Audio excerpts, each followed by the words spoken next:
Le génie d'Enfer Rochereau aura été de retarder au maximum l'avancée des Prussiens, et pour cela, il va les gêner au maximum par le biais de son artillerie à longue portée.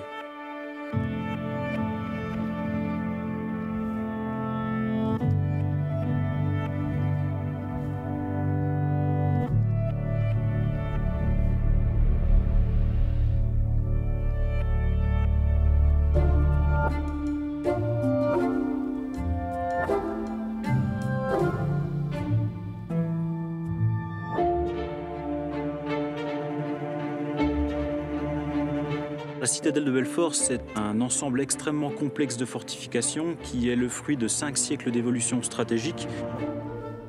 Le colonel d'Enfer Rochereau, c'est un polytechnicien, c'est un soldat de terrain, c'est un très bon tacticien qui se spécialise dans le génie et l'artillerie.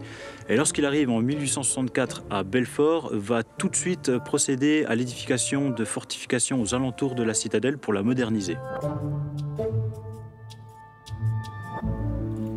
Ce nécessaire est très précieux pour les musées parce que c'est un dépôt de la famille d'Enfer Rochereau que nous conservons actuellement au musée. C'est un très bel écrin en cuir et en velours vert qui contient un nécessaire de géométrie.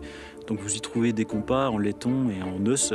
Il est en excellent état et il peut peut-être à lui seul résumer en fait le succès du siège de Belfort qui repose à la fois sur une utilisation intelligente de l'artillerie mais également une optimisation des fortifications.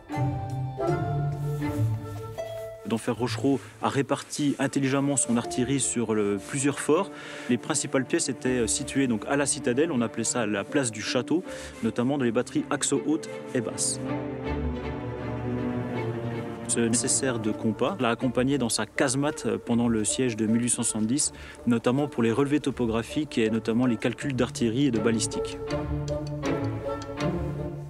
Alors, ce sont principalement des pièces de 24 rayés, ce sont des gros canons qui permettent de tirer à plusieurs kilomètres et qui tiennent en respect, on va dire, le travail de sape que les Prussiens entreprennent pour investir la place et approcher petit à petit de la citadelle.